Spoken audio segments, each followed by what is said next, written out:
G'day guys, Josh Huggett here from Joshua Huggett Media, and welcome to Tog Talk, a show where we talk about stuff. And today, the stuff that we're talking about, what we're talking about today is actually the couple's perspective.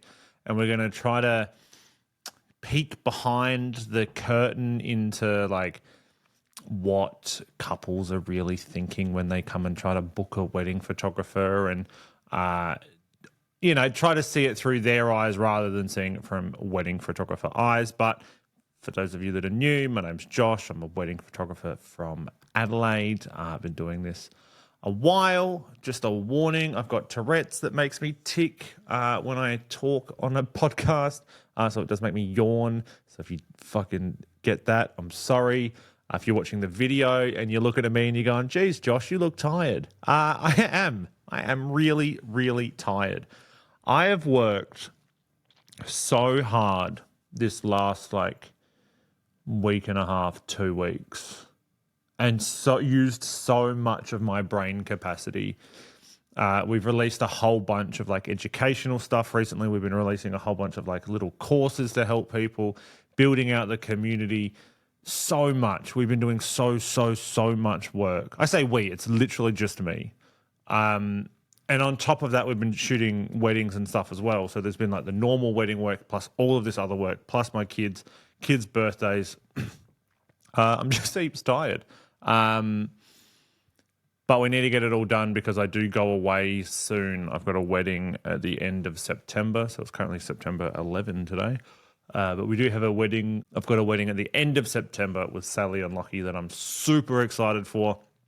And it's on a cruise ship. So I'm not going to be able to do any work. So I'm trying to get all of this stuff done before I go on the boat and go. And that's going to be great. I'm so excited for it. Just something completely different. And that's one of these places that this job can take you, isn't it? Go and do fun stuff. Go and see the world. But yeah, this week's episode has a sponsor. It's not. It's just me. I'm the sponsor. Like I said, we've released a whole bunch of educational stuff.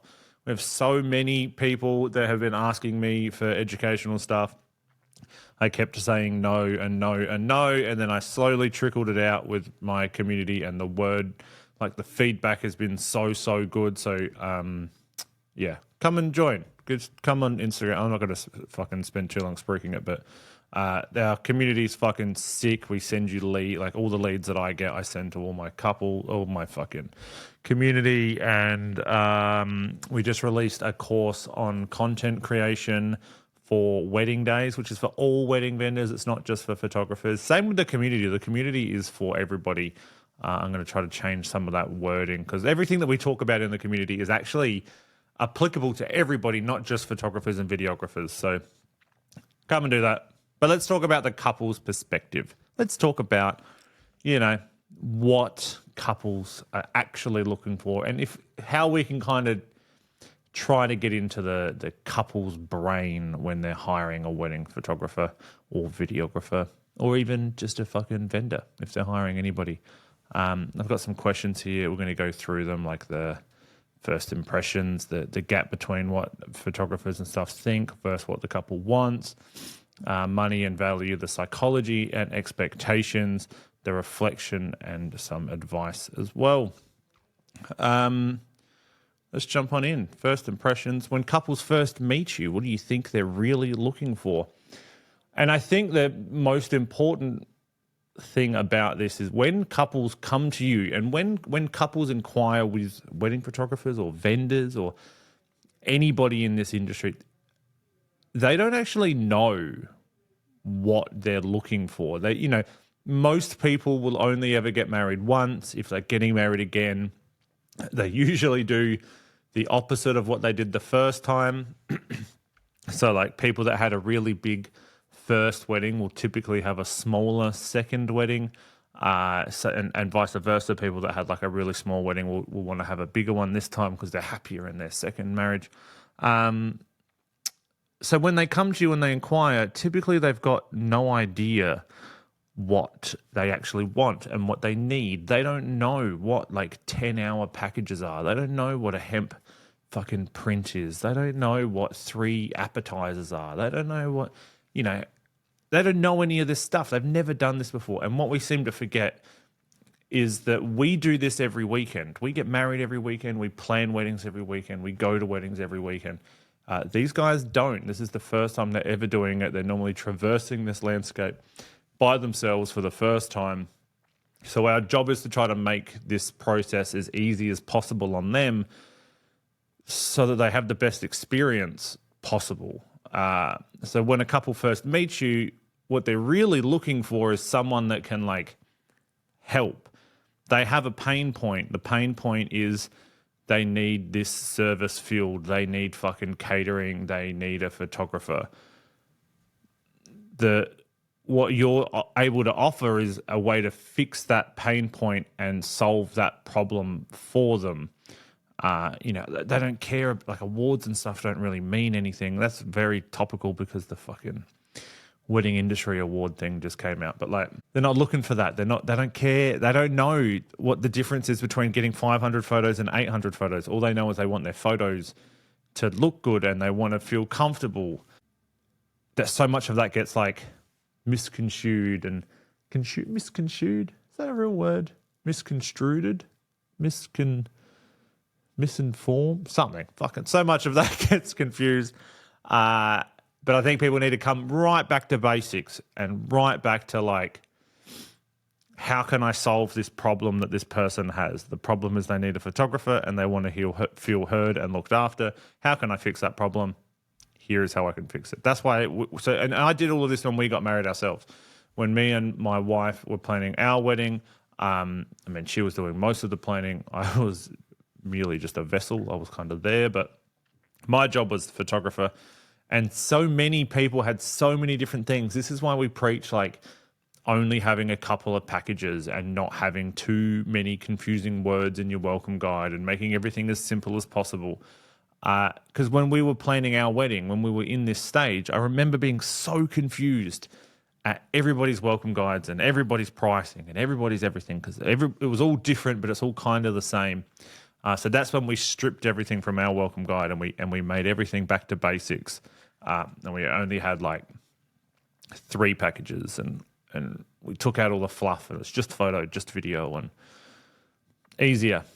Do you think they care more about what you make them feel than what's actually in your portfolio? It's exactly what I just said.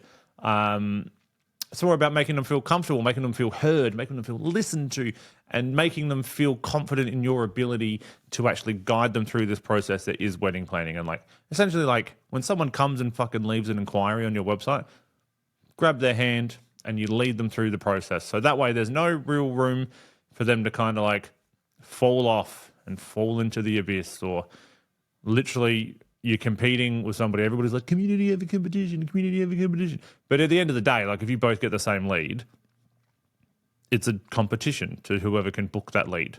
That's the competition. If you get a lead and they inquire with you and the person next to you, you're essentially competing with that person to book that lead. Otherwise, that other person's just going to book it and you won't have any fucking clients, and then you'll be complaining on Facebook that the industry's changed or something. So you're competing in this thing. So your job is to hold their hand, walk them through the process, and make them feel safe and comfortable and loved and supported, but also just confident in you, because otherwise somebody else is going to do it. Someone else like me is going to come out there and I'm going to fucking hold their hand better and I'm going to walk them through the process better. This is why we've always been such an open book, well before we were an educator, well before anything. When it was just me in Adelaide, shooting weddings, I would always bring other photographers on with me and I would always help out other photographers and I would help them run their business and I would help them do everything, because I know that I'll just fucking work harder and that my processes are better. And if the other people started being real competition to me and actually stealing my bookings, then I just need to get better. I just need to get better at my job. So if anything, it's going to help me by bringing other people up. So there's the community aspect of your community over competition, but it is a competition. That's not even what we're talking about today. Have you ever been surprised by the reasons a couple said they booked you? I had one. I actually had one couple And they booked me purely based on our Zoom call. And we talk so much about this in the community, and I'm just in the middle of building out a whole fucking foundations course thing. But anyway, I had a couple book me based off of our Zoom call. They'd had a Zoom call with another photographer, literally just before mine. We were like back to back. There was me and another photographer. And they did the Zoom call with the other photographer, and he was very professional. He was very well-mannered. He was very, like, as you would expect of a wedding photographer. He was there. You know, he had a formal background and whatever. And then they came onto my Zoom call, and I was halfway through my new magic kit that I just bought on Amazon, and I was playing with the magic stuff in the magic kit, and it took me like 4 seconds, 5 seconds to notice that they'd actually come into the call because I was too busy playing with my magic kit, and then we just kind of talked about whatever, and I teach this shit too, but like, we don't really talk about weddings or anything in the first part of our Zoom calls. We don't really talk about anything wedding related. We just kind of talk to each other like real people. I'm not here to sell you anything. I just want to make sure that we're actually going to be able to hang out and have a good time. And yeah, they ended up changing their wedding date because I was booked out. So I was doing the Zoom call on behalf of my associates. So they changed their entire wedding date just so that I could be there, because they felt so comfortable in that moment, because I was like just treating them like a real person. I wasn't trying to sell them anything. I wasn't trying to be super professional. They felt comfortable with me from the get-go, because I was just like fucking around with a magic kit and I was there to have a good time. And it's these little things of like showing your personality, being a real person, actually trying to engage with people on a personal level rather than just a business level, that is actually going to sort of push you to these next levels. And I'm not saying go out and buy a fucking magic kit and make a little gimmick of you just like, oh my God, I can't believe you caught me with my magic kit, or like knitting on camera or something. But like, that was just a real genuine moment. It literally just arrived from Amazon and I was playing with my new toy, and then we were able to connect on a personal level. So we preach it. I feel like I'm screaming it from the rooftops, but the more personality that people can implement into their business, the more bookings you're actually going to get. It's, you know, everyone's like, you got to put yourself online, but it's so fucking true that if there's no personality anywhere, then you're literally getting put side by side with every other photographer who can now all go to the shops and buy the same gear as you, use the same lenses, buy the same preset, have the same fucking website host. The difference is going to be how you make them feel and how comfortable you can make them, or how confident you can make them in your abilities to look after them. And if that's as simple as playing with a magic kit, or if that's as simple as like in the background of my video. So like, this is the professional studio. If you're watching the video, this is my pro studio where I film everything.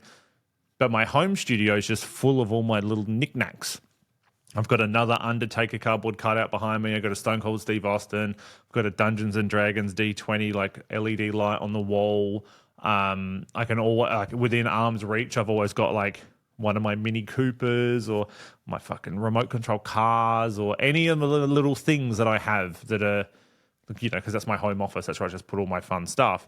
But if we're on a Zoom call, if we're talking and we're engaging and we find that we have a common interest, normally I can find one of my common interest things around me really, really quickly, and I can grab it and be like, yeah, I've got this thing. Or like, sometimes it's 3D printing or video games or whatever. It's all just like easy to access. I feel like people are trying too hard to be too professional when you actually need to lean into what makes you, so that people can actually like get to know you, the person. There we go. Fucking man, I'm on fire today. Everything I'm saying is answering the question underneath it. I'm fucking firing on all cylinders today. Would you say photographers sometimes pitch to impress other photographers rather than their clients? Literally what I just said. People are trying to act too professional and like really elevate themselves. I didn't say as photographers. Let's be real. I'll give myself 2 brownie points, not the full brownie. But Would you say they sometimes pitch to impress other photographers rather than their clients? And that's absolutely the case, especially online. Like a client, a wedding client, doesn't give a fuck if you filmed your reel in 6K log and color graded it for 7 hours. Other photographers will, and they'll be the ones that comment like, whoa, man, love the grade, love the color grade on this. Most of your clients would be happy if you filmed your reel on your phone and you were just like talking about something that, you know, helps them. You don't need to overcomplicate it. And this is where people's audiences always sort of like change. Andrew Kia, great example.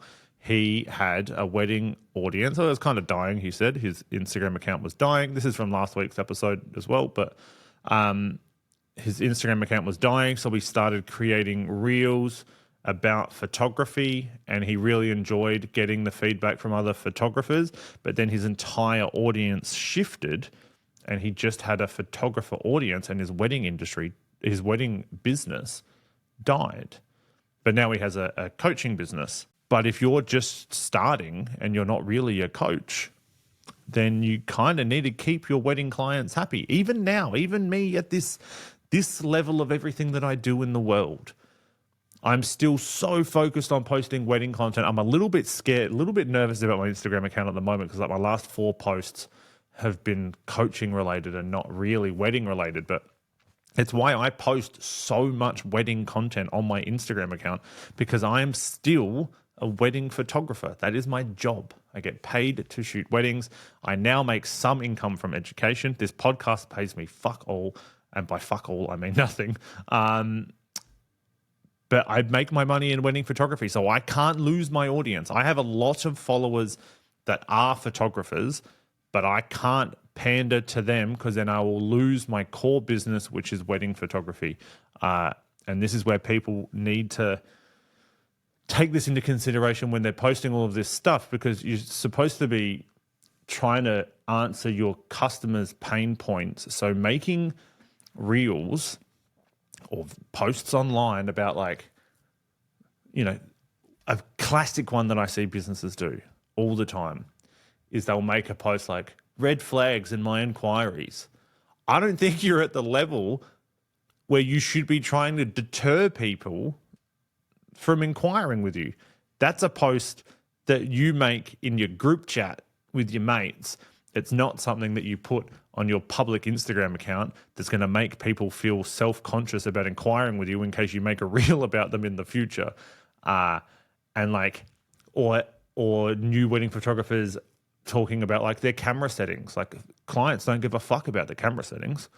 Photographers care about the camera settings, but you should be teaching things like, we talk about this in the social media course that we just brought out, but it's like showcasing other things that happen at weddings. It's like, go look at any of the fucking reels that I post that isn't a 360 reel, and they're always showcasing other things that happen at wedding days so that it keeps me in the wedding. When people think wedding photography, they think Josh. Anywhere I go, when somebody comes up to me on the street and they're like, oh my God, they always say, and I fucking love it. They always come up to me and they're like, oh my God, are you that wedding photographer? Are you the wedding photographer? Are you that wedding photographer? And yeah, I fucking am that wedding photographer.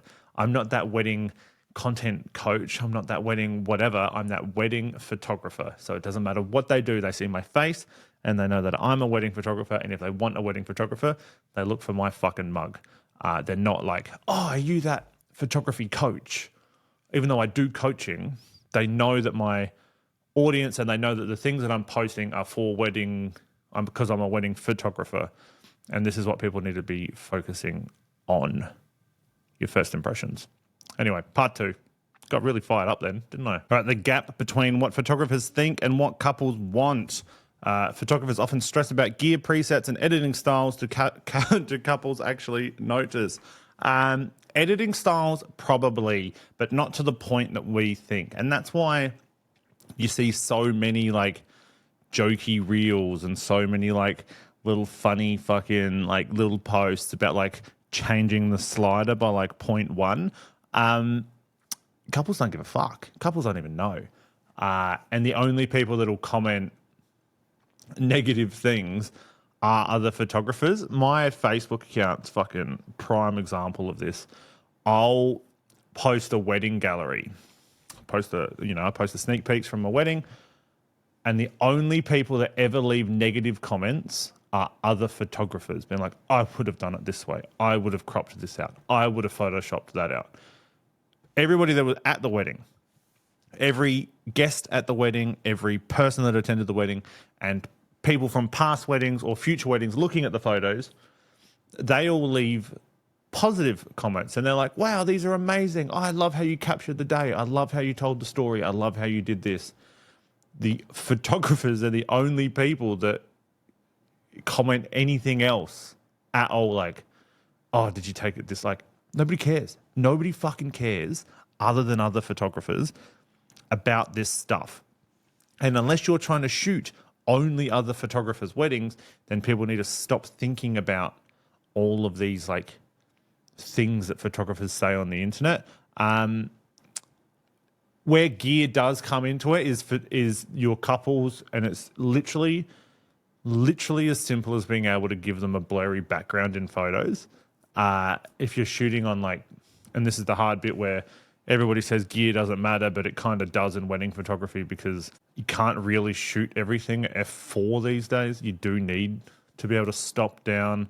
They're going to want that blurry background and that sort of stuff. So having gear does really, really help that. I mean, I'm sure you could do it all in post, but out of camera, it's going to look far better without all of the post-processing. As for like the actual gear, what it's called, what it cost, how much you invested, or what your insurance premium is, the couples don't actually fucking care about that. Let's be real. The only people that care about that is you, because you spent the money and you're trying to justify spending that money. And I know I was that person. I remember when I first bought my R3s and they were like $8,000 a camera. I used to love telling people how much they cost because it made me feel better. But now it's like, it's a bit wanky, isn't it? Standing around. There's posts about it like this, and I think I've spoken about this before. I feel like I have. At least I definitely have in a group chat where, photographers talk about how much their gear costs, and it's just icky. Like, oh yeah, I have spoken about this before. Like I cost $5,000, and this is why, like my camera, my lens, but that's got nothing to do with it. It's everything to do with how good your photos are and how fucking booked out you are.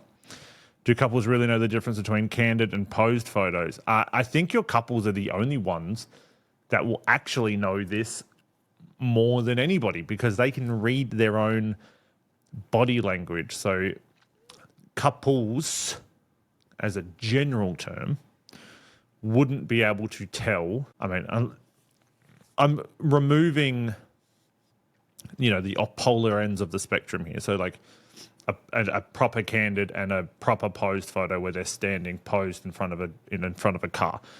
They're easy to tell. I'm talking about those mid-ground, the middle ones of like a couple walking, entering their reception versus you posing them to walk and come towards you.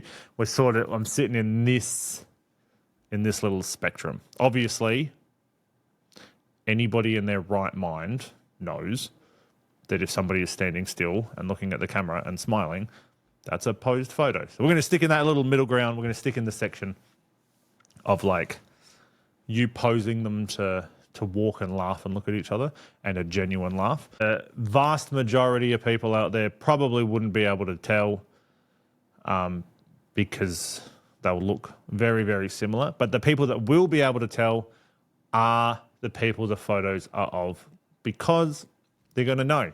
They're going to know their own little quirks. This is such a weird question. Do couples really know the difference between candid and posed shots? Yes. If you get down to the base level, yes, they will know the difference. But yeah, that's a shit one. Let's skip that fucking question. What do you think couples value more? Perfect lighting or a photographer who's fun to be around? B, a photographer who is fun to be around, because I say this a lot. I feel like I just say the same 17 things over and over again, but You can be the best photographer in the world. You could be the best photographer who takes world-class images that get hung up in fucking art galleries. And every time you take a photo, the New York Times tells you about it. But if you're an absolute fuckhead, that's all your couples are going to remember. Every time they look at those photos, they're going to have a negative reaction because they're like, ugh, great photo, but he was a bit of a fuckhead, wasn't he? Whereas if you're just a great guy, just a lad, absolute pleasure to be around, make the day easy, make the day fun. If any issues arise, you're there to help them. That's what they'll remember. Every time they look at their photos, like, wow, we had such a fun day. It was so much fun hanging out with X, Y, and Z. Or, wow, yeah, this really captures the, even if the lighting's not perfect and you've had to do some post-processing, or if the, even if the focus is a little bit soft, or the edit's a bit shit, or, any of these things. If you're a great person to be around, even a medium person to be around, you don't even have to be great. Even if you're an average person, even if you're just like a normal person, they're going to look at their photos far more favorably because you were just nice to be around. So a photographer who's fun to be around is always going to be more valuable than somebody with perfect lighting. Is it possible couples care more about communication than creativity? I feel like I am a perfect example of that. My photography is good, and that's about where it sits. I am not the most creative photographer. I wish I was. I look at people like Oak and Iron or Liam Good or just some of these ridiculously talented creative photographers, and you look at their photos and you're like, how the fuck did you even think of that? How did you even think of Sam Hurd, another great example. How does your brain even think to take these images? Like, how does that even come about? And I look at them and I'm like, fuck, I wish I could take photos like this. But I'm just not. I'm not that person as much as I'd love to be. Maybe I need to do some more courses. Maybe I need to do some more workshops. But it just doesn't come to my head. Even in the moment, like I've got the tools. Like I have my prisms and stuff that I used to use. I've got the Ring of Fire. I've got the stuff that I need to do them. But in the moment, I'm never really thinking about that. I'm always thinking about making sure that my couples feel comfortable and making sure that they're having a good time and making sure that they're not stressed or anything. So maybe, in my case, the communication is more important than the creativity. And maybe that's just my couples. Maybe my couples lean towards me because I do that sort of thing. Like our photos are good. We capture good photos of people interacting. But I specialize, people that book me, like I almost specialize entirely on people that don't want to be in front of the camera and don't like having their photo taken, or they feel uncomfortable about the situation. And my job is to bring them out of their shells, is to make them feel as comfortable as possible so that they get the best wedding images possible. They're not really coming to me for my super creative weird stuff because it just doesn't really exist. So again, I don't think there's a black and white answer here. It's like, is it possible couples care more about communication than creativity? Yeah, but then there are also going to be some people that care far more about creativity, and they're willing to put up with the fact that you can't talk, or maybe you're terrible at communication, but your photos are ridiculous, and maybe that's where they'll draw the line. But then you get people like Liam. Talk about Liam here a lot over here, and he's just the perfect mix of both. Liam, good visuals, love him, good boy. He's a very good boy. He's a very good boy. Money and value, part 3. Do you think couples can tell the difference between a $3,000 photographer and a $10,000 photographer? No. I don't think that couples can tell the difference between a $500 photographer and a $5,000 photographer. I don't think photographers can tell the difference between what people are charging. Because there are some photographers out there that are charging like $2,500 that shouldn't be. They should be charging like $300 But there are also people out there charging $2,500 that should be charging $7,500. There's no uniform system here, and it's entirely a mental game. And this is where like people always ask, like, what should my pricing be? What should my pricing be? If you don't believe in your own pricing, then you're never going to be able to charge it. I remember when we would do our pricing, and when I was first starting, whenever I talk about something, if you've listened to a few of these, I'm always talking about pre-2024. Everything before that. 2024 is when we started taking social media seriously, and that's when we've built out our audience. So every time I'm talking about something, it's always pre-2024.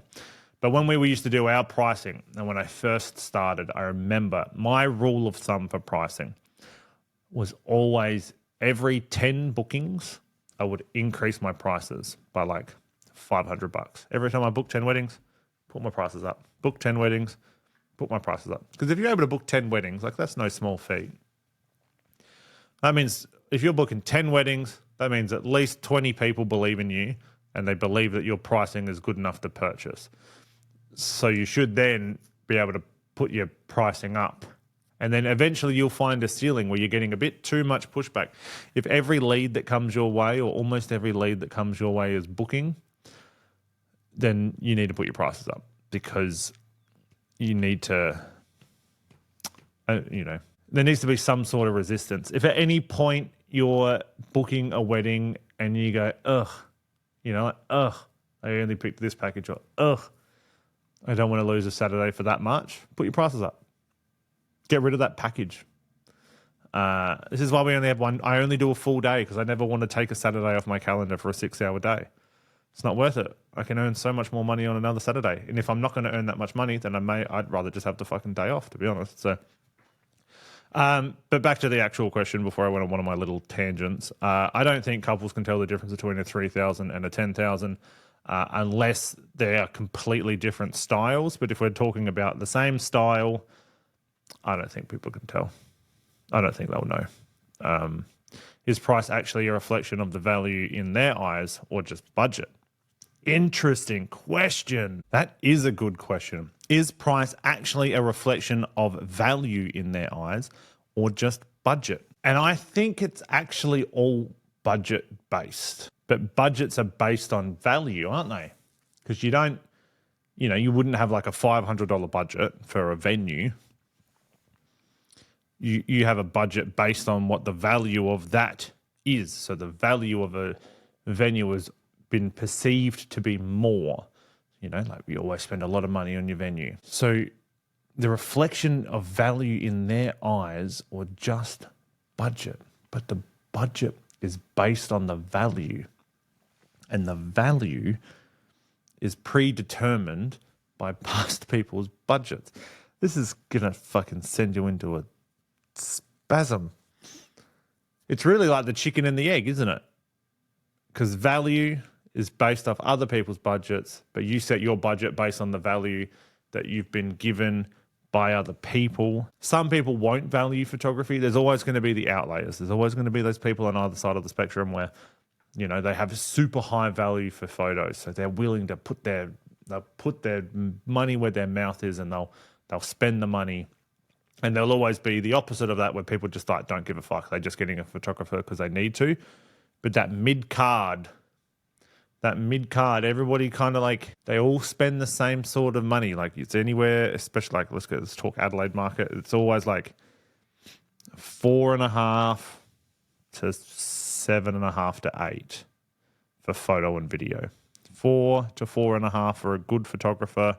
7.5 and 8 for good photo and video would be top ends, but that's based off everybody else. Like that's based off what they've been told. So you could value, but then like I still get booked in Adelaide and I'm outside of those realms. Where so obviously their value for photography is higher, or their value for something. God, that's a good question. That's a question that you need like 2 glasses, 3, 4 glasses of red wine, and you just sit there with your mates and you could talk about it around a bush, like a bonfire, not a bushfire. If you're around a bushfire, you should probably be getting the CFS. But it's a question that you like sit around a bonfire and like maybe get a little bit high, And like, is price actually a reflection of value in their eyes or just budget? And then everybody would just go like, whoa, whoa, man. That's kind of what I'm doing now in my sleep deprivation. Yeah, wow. Have you ever booked a client where you thought they don't even know what they're paying for, but they trust me? I feel like that's a lot of the clients that book me now. Before before pre-2024, I always made sure I had a Zoom call with every single person that was booking us, because I wanted to be able to give them the value. I wanted to be able to do a vibe check, make sure we're going to be good mates and that sort of stuff, and we're actually going to get along. But I would always have a Zoom call so that we could like tell them what they're paying for, run them through the day, let them know the exact why they're getting so much value out of our packages. Whereas these days, I don't do that many Zoom calls anymore. I don't do many. People just seem to know. They book me and they know I'm going to look after them. But we do have hundreds of hours worth of content online and a lot of social proof these days. But if you're able to build a brand and build a company that can have that much trust in the people coming into your website, and you can do that in your website, you could do that in your social media, you could actually get to the point where you don't need to be doing that many Zoom calls, and people will book you just because they trust you. They trust that you know what you're doing. You've got the social proof. You've got, your fucking awards or good galleries or any of this sort of stuff online. You could build your business out to do that quite easily. It's not that hard to do. Put lots of content online, lots of education for couples, not education for photographers, but like in our booking process and everything, we had videos teaching people how to do stuff and helping them through the process. So if couples were in charge of setting the price after the wedding, what do you think they'd pay you? Fuck. Depends if money's an issue, isn't it? It's hard because if you're able to properly capture someone's day and really, let's say money's not an issue here and they have no budget or whatever. If you're able to really capture the day, if you're able to make them feel comfortable, if you're able to really capture that day, especially, you're able to capture those in-between moments and they don't even know that photos are being taken and you tell the story and you get some great photos of grandma and stuff. Wedding photography is quite literally priceless. There's no way of putting a dollar value on that sort of after the fact. How do you budget for that? How do you even fucking quantify pricing something as special as capturing the best moments of somebody's day and putting them in a format that they're going to be able to keep forever? How do you even quantify? How do you even do that? But if they did have a budget, they'd probably pay me $65. Psychology and expectations. I'm excited. Part 4. Do you think couples are hiring a storyteller or just someone who won't make them look awkward? I like to think that they're hiring me personally for both. I would like to think that they're hiring me because I'm not going to make them feel awkward. We're going to make them feel comfortable. We're going to make sure that they are having the best day possible. But ideally, I want them to have looked at our galleries, because we send galleries to couples when they inquire. We send them 5. I want them to look at those galleries and be like, wow. Even though I wasn't at this wedding, even though I wasn't there, I want them to feel like they know the story of the day. And that's what we try to do in our gallery deliveries anyway. So we start with photos out the front, photos of the letterbox, photos of the door, photos of little details and stuff inside the house. If they have a sign that says home sweet home or something, I try to take a picture of that and that way when they're looking through their gallery, no matter when they're looking at it, whether it's now, whether it's 25 years time, they're going to be able to tell that story of this little section of their life. This is what their house looked like. This is what the letterbox was. This is what we had on the walls. This is what my mum looked like. This is what we did the morning of our wedding day. This is what the boys did on the morning. And we'll take photos of like food on the table and anything, like so much stuff. I'm really just trying to take photos of everything that's sort of happening around me so that we can do that through storytelling. I want that. That's my story. I'm telling the story of the wedding day through the photos. The highlight films are great. They're a little highlight snippet video of what's happening, but our photos are a gallery of that whole day. And that's what I kind of want to put across. So hopefully they're hiring me for that. Hopefully they're hiring me for my storytelling ability through photos, but also because I'm going to make them feel less uncomfortable in front of the camera. They know that I'm a fun guy. I'm a little mushroom. But yeah, I really hope it's storytelling. And this is what you guys should be. I mean, do whatever the fuck you want with your business, but like trying to figure out what your goal is when you're delivering a gallery. Like, what are you trying to do? What, you just want to deliver bangers? There are some people out there that just deliver bangers and they just want like every photo that they deliver to be a wall image, something that you could print, blow up, put on your wall, super editorial maybe. Whereas we lean more into storytelling. What do you think scares couples most about being photographed? I mean, the whole process is fucking weird, isn't it? I hate it. I hate having my photo taken. Absolutely hate it. I always take my own headshots and stuff for work or for like here, and I just hate having my photo taken. But it's just because I don't ever think I look good. And that's probably one of the biggest fears, isn't it? Imagine spending all of this money and you hate how you look in your wedding photos. That would be scary. That'd be a scary time. I think that's what would kind of scare people the most. And it is just like it's an awkward, sensitive moment. Awkward and what's the word? Did I say sensitive? I think I just said sensitive. It's fucking vulnerable. It's a vulnerable moment. Got it. God, I'm good with words. It's like a real vulnerable moment, isn't it? Where you sit there and you're getting dressed on your wedding day and there's someone there with a camera taking photos of you, or you're saying your vows. It's a super emotional moment and you're being really vulnerable. Use that word again. You're being very vulnerable and there's someone there with a camera. So if you're able to make them feel sort of comfortable, this is why we don't use flash or anything, because I like to keep people in that moment as best as possible, rather than flinging a fucking flash and making everybody very, very aware that they're having their photo taken. Have you ever seen couples disagree about what they wanted from photography? Not really. I mean, most of the people that book us for the same stuff, don't they? They book us for our storytelling and they make us because they don't want to feel uncomfortable. Sometimes we'll get couples where maybe she's really comfortable in front of the camera and he's not, but I would never really say that that's a disagreement. Do couples ever say they want one thing but really mean another?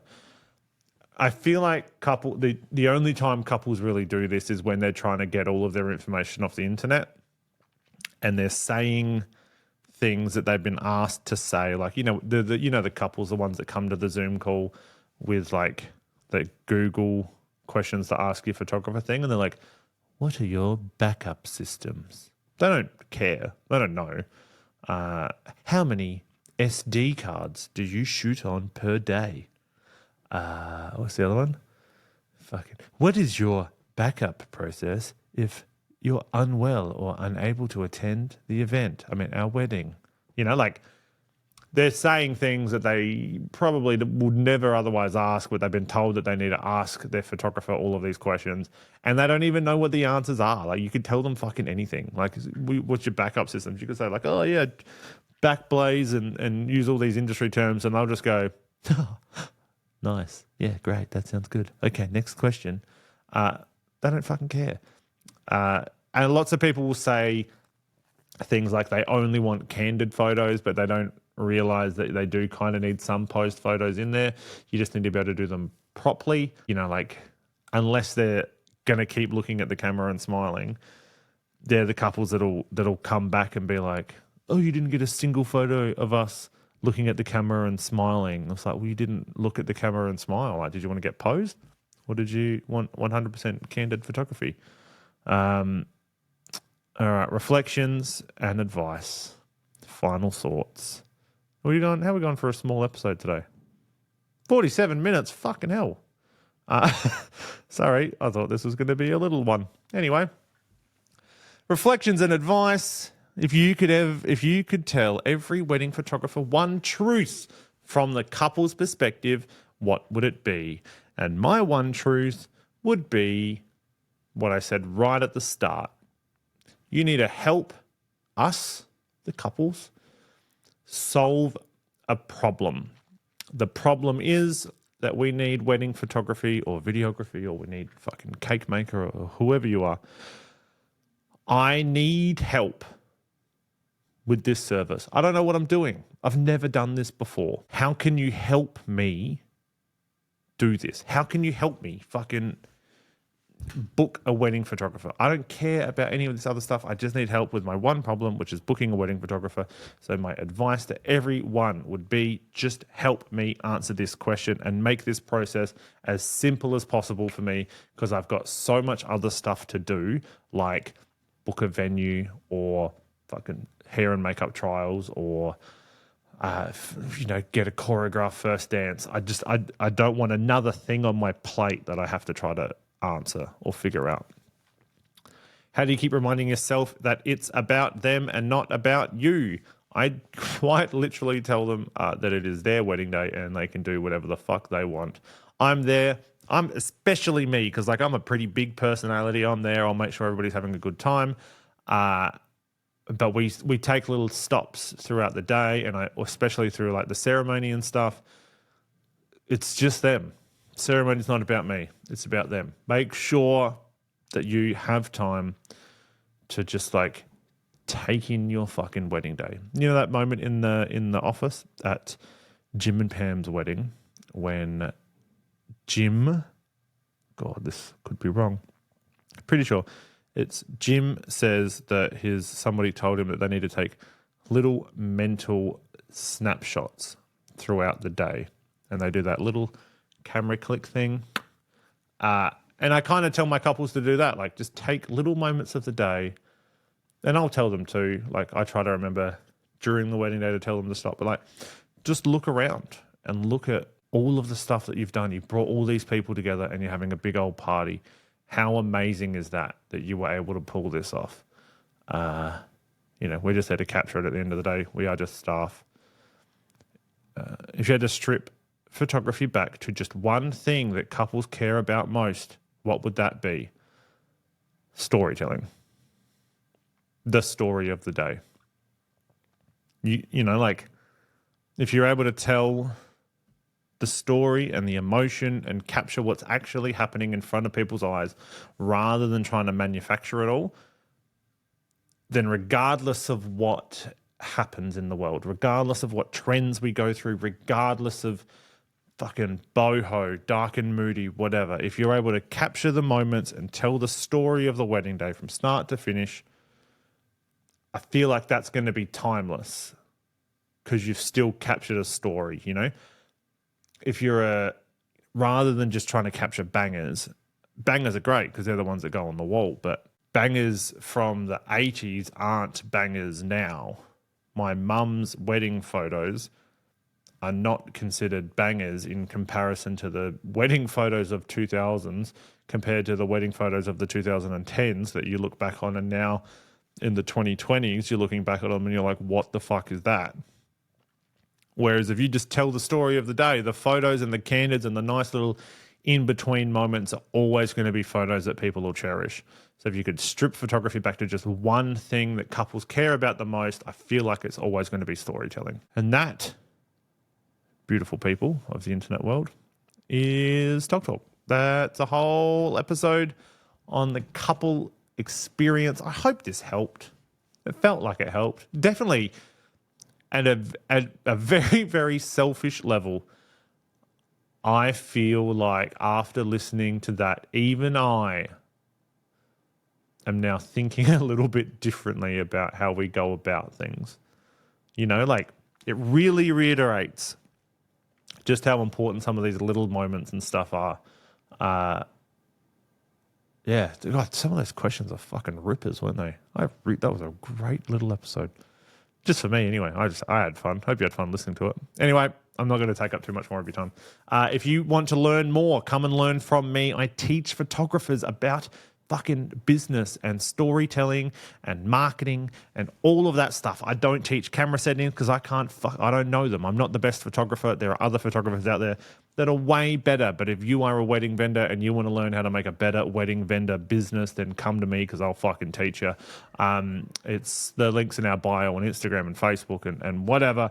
Go to our link tree, community, social media courses, that sort of stuff.